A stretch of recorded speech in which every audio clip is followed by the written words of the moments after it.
All right, strap yourselves in, because Serie A Matchday 18 was a wild one. We're diving deep into all the action, and let me tell you, it's a roller coaster.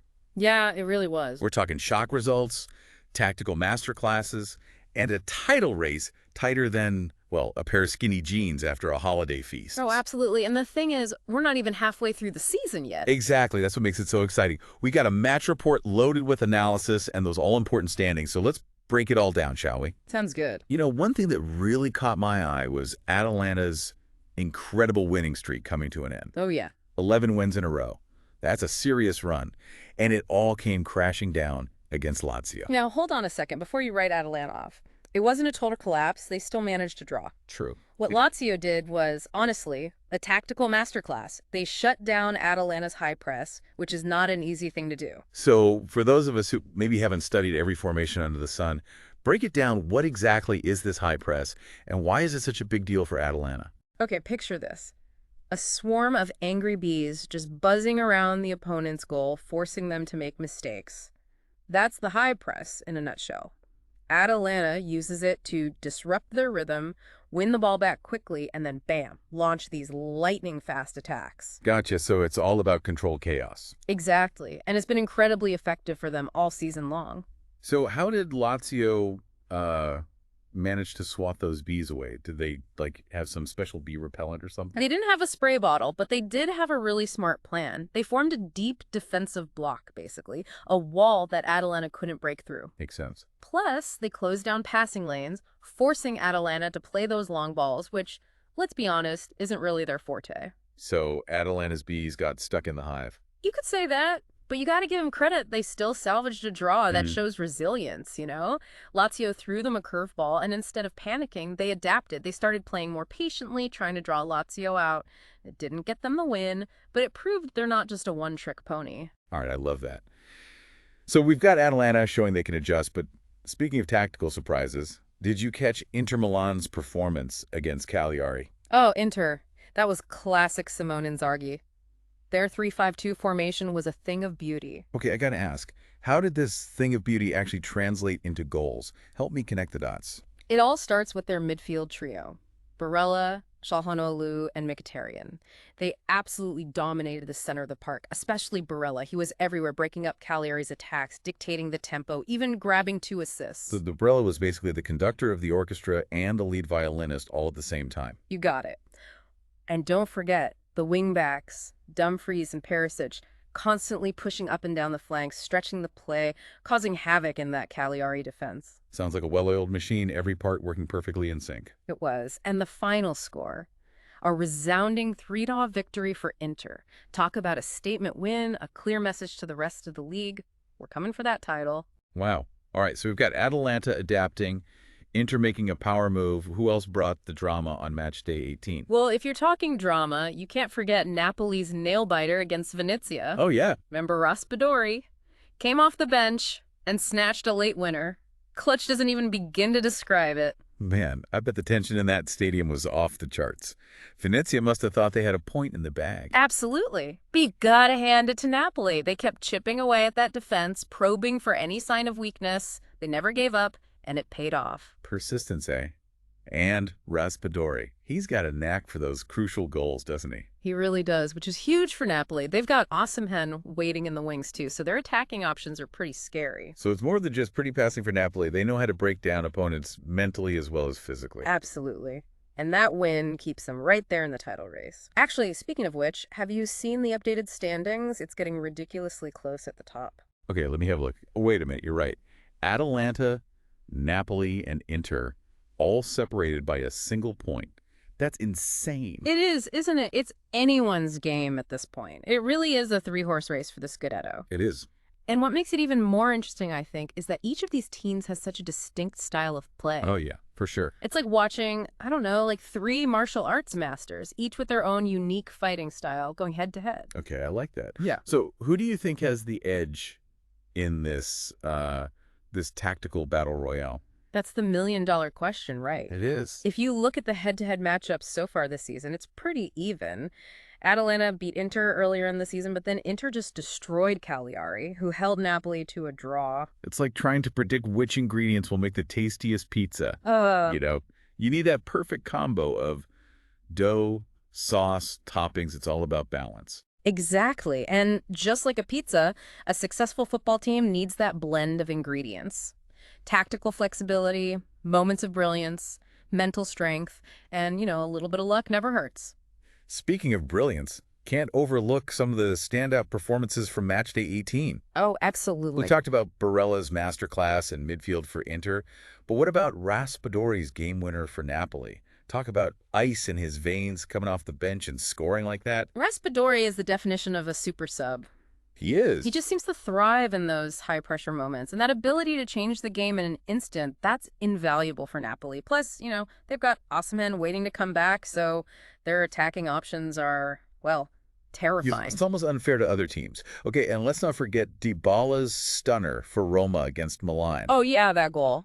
Even though Milan lost, that was a reminder of just how good Dybala is. It was pure magic. Dybala, with his back to goal, turns two defenders inside out and then curls it into the top corner. Just world-class stuff, even if it wasn't enough to save Milan. Yeah, Milan seem to be having a bit of an identity crisis this season, don't they? Yeah. They've got the talent, but something's not clicking.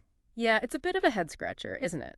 They have these moments of brilliance, but then they lack the consistency and that defensive solidity you see from the top teams. So they're sitting in sixth place right now, which is, well, a far cry from their title aspirations. It is.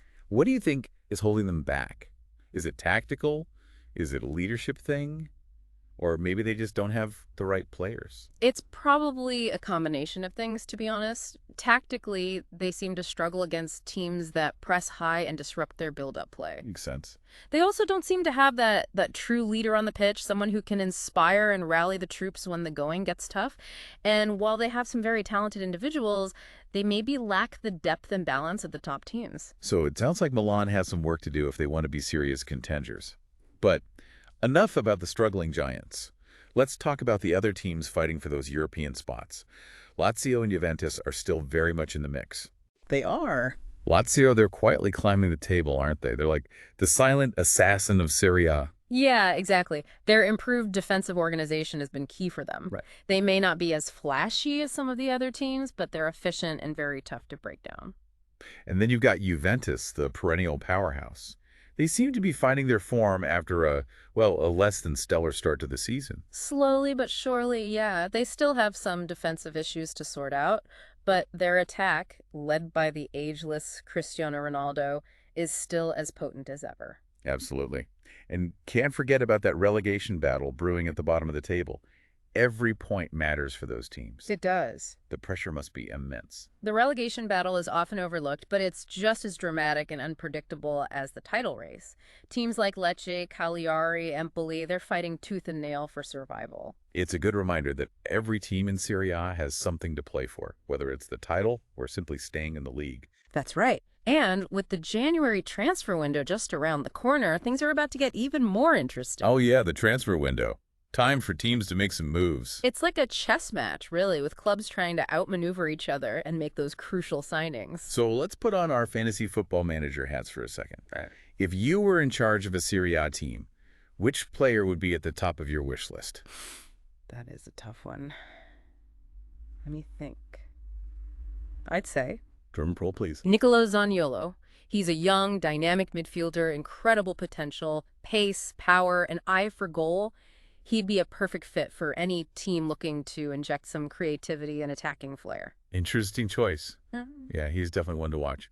Now, for the question everyone wants to know the answer to, who's lifting the Scudetto at the end of the season? Predicting the future is always a risky business, especially in a league as unpredictable as Serie A. It is. But if I had to put my money on someone, I'd say Don't hold back. Give us your prediction. I think Inter Milan has the edge. They have a solid squad, a proven manager in Simone Inzaghi, and that tactical system that seems to be working really well. They're also hungry for success after a few near misses in recent seasons. So you're betting on Inter's blend of experience, tactical know-how, and that hunger for the title. I am, but I wouldn't count out Atalanta or Napoli just yet. Atalanta's pressing game is formidable, and Napoli's possession-based style is incredibly effective. Right. It's going to be a thrilling race to the finish line, that's for sure. Absolutely. Okay, before we wrap up this part of our deep dive, let's shift gears and talk about something that's got everyone buzzing. Yeah. The upcoming transfer window. Oh, yeah, the transfer window. It's a chance for teams to reshape their squads, address those weaknesses, you know, make a statement. It's always such a fascinating period, like a high-stakes poker game where clubs are trying to outmaneuver each other to land those key players. So what are some of the key areas you think teams will be looking to strengthen? What are you keeping an eye on? Well, based on what we've seen so far, I think defensive reinforcements will be a priority for a lot of teams. We've seen some leaky defenses, some costly individual errors that have really hurt teams. Right, yeah. A solid defense is the foundation for any title challenge, you know? You can't win if you're constantly conceding goals. Okay. And then you have teams who might be looking for that creative spark in midfield, someone who can unlock defenses, create chances. Well, that clinical finisher up front, that reliable goal scorer who can turn those draws into wins. Exactly. The transfer window is all about finding those missing pieces, the players who can elevate a team to that next level. It's going to be a wild ride, that's for sure. And it's not just about who teams buy, it's also about who they let go. We could see some surprising departures as well. Oh, absolutely. The transfer window is a two-way street, and sometimes selling a player can be just as important as bringing one in. Right. It could free up funds, create space in the squad, and allow younger players to step up and make their mark. All right, let's play another round of Fantasy Football Manager. If you were in charge of a Serie A team right now, who would be at the top of your wish list? Ooh, that's a tough one. There's so much talent out there. But if I had to choose, I'd say Drum roll, please. I'd go for Jude Bellingham. Wow. Oh, He's a phenomenal midfielder, young, dynamic, already playing at a world-class level. He'd be an absolute game changer for any Serie A team. I like your thinking. He's got the skill, the vision, the work ethic. He'd fit right into the Italian game. Exactly. He'd bring a level of intensity and creativity that would be hard to match. All right, so to all the Serie A clubs out there, if you're listening, Yeah. go get Bellingham. You won't regret it. I second that. He's a generational talent, and whoever lands him is getting a true superstar in the making. Okay, before we wrap up this deep dive into Serie A Matchday 18, let's take a moment to just appreciate, the beauty of the Italian game. Oh, The absolutely. tactical nuances, the passion of the fans, the history, the tradition. It's something special. Serie A has this unique charm, a certain allure that you just don't find in other leagues. It's a league where every match feels like a battle, every goal is celebrated like a World Cup final, and the unexpected is always just around the corner. It's a league that keeps you guessing, keeps you on the edge of your seat, and that's what makes it so addictive, I think. It's a league that rewards those who appreciate the finer details, the tactical battles, those moments of individual brilliance. It's a league for the true football connoisseur. And we're lucky to be witnessing this season unfold. It's a season that has everything. A tight title race, those upsets, emerging stars, and a transfer window that's sure to shake things up even more. This is a season that will be talked about for years to come, a season for the history books. So to all our listeners out there, buckle up and enjoy the ride. This Serie A season is only going to get more intense, more unpredictable, and more captivating. And who knows, maybe we'll see even more of those dramatic last-minute goals that make this league so special. We've covered a lot of ground here, haven't we? Yeah. Upsets, tactical battles, standout players, a title race hotter than a Calabrian chili pepper. But as we look ahead for the rest of the season, one question keeps popping into my mind. Oh, yeah. What's that? We've seen these distinct tactical approaches, right? Atalanta's relentless pressing, Napoli's methodical build-up, Inter's kind of hybrid approach. Which one do you think will ultimately prove most effective? It's like picking your favorite pasta shape. They're all good, but some just hit the spot a little better. You know what I mean? That's the beauty of Serie A, I think. There's no one recipe for success. But if I had to put on my chef's hat and analyze those ingredients, Go for it. each approach has its own strengths, but also its potential pitfalls.